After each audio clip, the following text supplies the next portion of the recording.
ناظرین، security issues پہ تو بات ہو سکتی ہے اور بہت سے اس ملک میں جب بھی فوج سے یقیناً بات ہوگی یا فوجی قیادت سے عسکری قیادت سے بات ہوگی تو یقیناً سیکیورٹی ایشوز کسی نہ کسی طرح اس میں آ جاتے ہیں. پولیٹیکل سیکیورٹی بھی ہوتی ہے، اکنامک سیکیورٹی ہوتی ہے، نیشنل سیکیورٹی کے معاملات ہوتے ہیں. اور اگر نیشنل سیکیورٹی کا براڈر ویو لیا جائے تو تمام ایشوز ہی نیشنل سیکیورٹی سے کسی نہ کسی طرح سے لنک کرتے ہیں. تو اسلام آباد میں ٹریل 5 کے قریب جو پرفضا مقام پہ یہ ملاقات ہوئی تھی، اس میں شامل کون کون تھا؟ وفاقی وزیر صاحب، آپ شامل تھے اس ملاقات میں؟ اور یہ فیٹف بل پاس ہونے کے بعد کھانا ہوا تھا؟ نہیں، میں شامل نہیں تھا اس میں. تو جو پارلیمانی لیڈرز تھے وہ شامل تھے، جیسا شیخ رشید صاحب نے آج بتایا ہے. آلموسٹ یہی جو پارلیمانی نام بتانا چاہیں گے آپ؟ یہی لوگ شامل تھے. میرے خیال ہے جو سارے پارلیمانی لیڈر تھے، سارے پارلیمانی. شیخ رشید صاحب نے بھی اس کا ذکر کیا ہے کہ کون کون اس میں لیڈ موجود تھے. چند نام یہ شیخ رشید صاحب نے، آئیے دیکھتے ہیں. سراج الحق صاحب میرے ساتھ تھے، بلاول صاحب میرے ساتھ میری میٹنگ میں تھے، فضل الرحمان صاحب کے بیٹے میرے ساتھ تھے، اور شہباز شریف صاحب تھے، خواجہ آصف صاحب تھے، ANP کے جو ان کی پارٹی کا ایک ممبر ہے، شیری رحمان تھی. جی ناظرین، نہ صرف یہ، انہوں نے کہا کہ ان کے علاوہ بھی 11 سے 15 اور لوگ بھی تھے. کیا کہا شیخ رشید صاحب نے؟ آئیے دیکھتے ہیں. 11 کے 11 لیڈر موجود تھے یا 15 لیڈر موجود تھے. 15 لیڈر موجود تھے. آرمی چیف نے بہت کھل کر یہ بات کی کہ ہمیں کوئی شوق نہیں ہے آپ کے کام میں مداخلت کا، لیکن جو بھی منتخب حکومت ہمیں ابھی اگر بلائے گی، کورونا میں بلائے گی، ٹڈی دل میں بلائے گی، سیلاب میں بلائے گی، اور دوسرے ملک کی سلامتی اور ملک کی ترقی کے معاملوں میں بلائے گی، جو بھی منتخب حکومت ہوگی ہم اس منتخب حکومت کے ساتھ کھڑے ہوں. اور ہم کسی کو ملک میں کوئی فساد برپا کرنے کی اجازت نہیں دیں گے. جی ناظرین، آپ نے سنا کہ کون کون موجود تھا اور اس حوالے سے بات چیت کیا ہوئی. آپ اس کو منسٹر صاحب کنفرم کریں گے؟ شیخ رشید صاحب نے جو بات کی.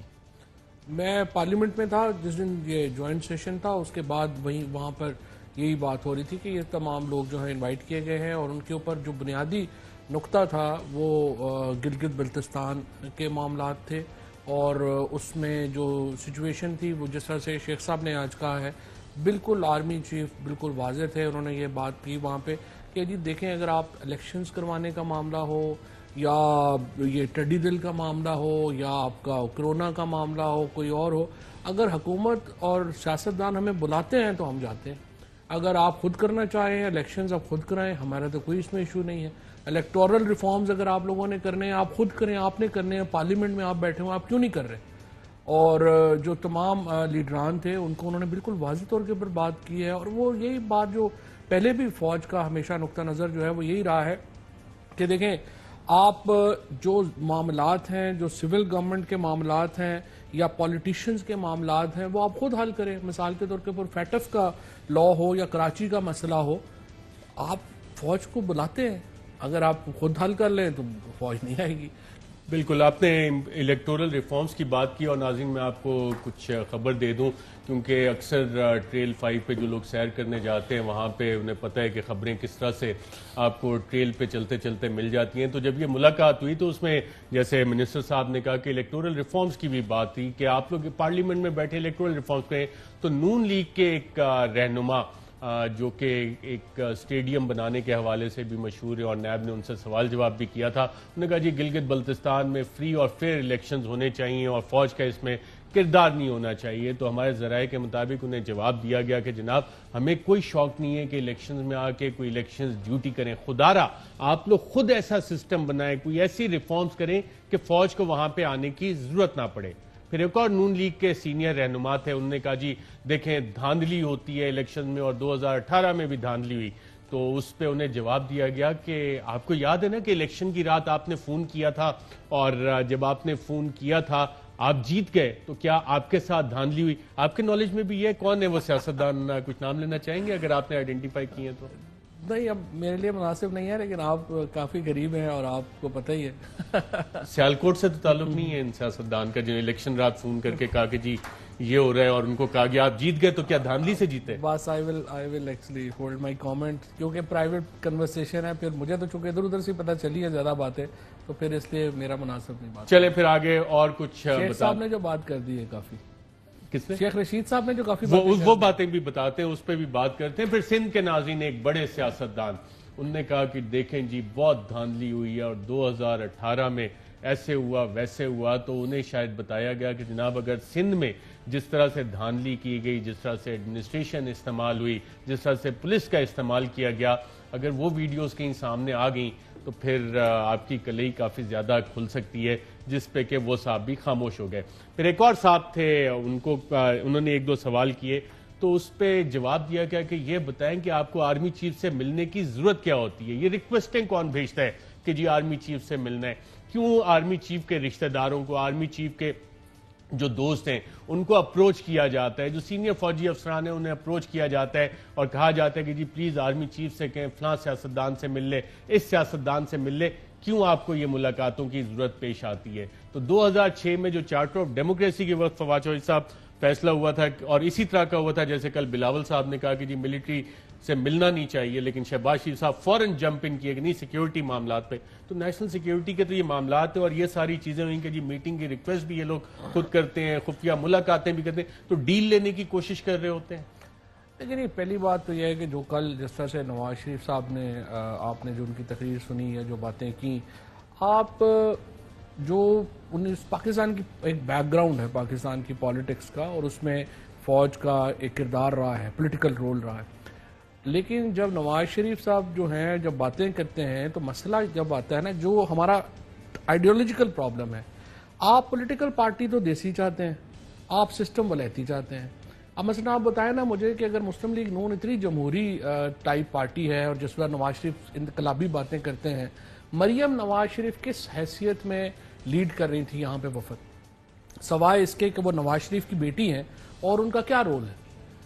جب آپ اپنی پولیٹیکل پارٹیز کے سٹرکچر کو ماڈرنائز کرنے کو تیار نہیں ہیں، آپ جب حکومت میں آتے ہیں آپ تمام ڈسٹرکٹ گورنمنٹس کے اختیارات لے کے چیف منسٹر صاحب بیٹھ جاتے ہیں، اوپر سے بھی پیسے، آپ بیسیکلی جو نواز شریف صاحب کا کانسیپٹ ہے کہ میں تو ڈکٹیٹر ہوں گا لیکن باقی تمام ادارے جمہوری ہوں گے اور سسٹم پاکستان میں سارا جو ہے وہ یو کے کا ہوگا، لیکن میری پولیٹیکل پارٹی جو ہے نا وہ میں اپنی جو ہے وہ ڈکٹیٹرشپ چلاؤں گا۔ یہ جو ایک آئیڈیالوجیکل پرابلم ہے نا ہمارا، پھر لائلٹی جو ہے میں زرداری صاحب سے مل لوں تو کوئی پرابلم نہیں ہے، میرا بندہ نیچے والا کوئی زرداری صاحب کو ووٹ دے دے گا تو وہ لوٹا ہو جائے گا۔ یعنی لائلٹی کا بھی کانسیپٹ جو ہے وہ اپنے سے لوور لوگوں کے اوپر ہے، برابر کے لوگوں کے لیے لائلٹی کا کانسیپٹ بھی اور دوسرا ہے۔ اب یہ جب تک پولیٹیکل پارٹیز اپنا پرابلم ریزالو نہیں کرتی، اپنا سٹرکچر پرابلم ریزالو نہیں کرتی، وہ آئیڈیل سچویشن پاکستان کے اندر جو ڈیموکریسی کی ہے وہ نہیں آ سکتی۔ اور بالکل ٹھیک آپ نے جو آگے آپ نے بات کی ہے کہ آرمی چیف نے یا فوج نے کہا کہ آپ ہمیں نہ بلائیں، آپ اپنے سسٹمز بنائیں۔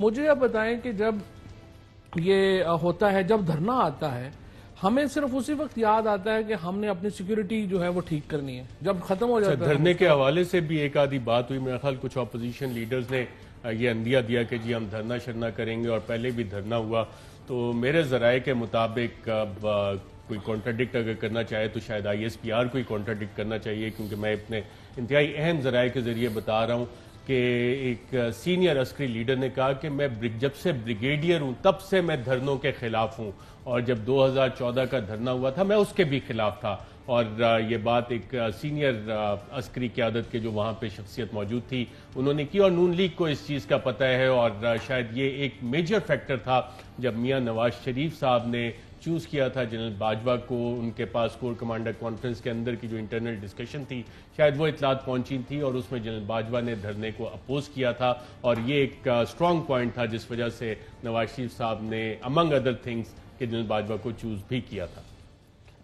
دیکھیں یہ تو خیر پاسبل ہے بالکل۔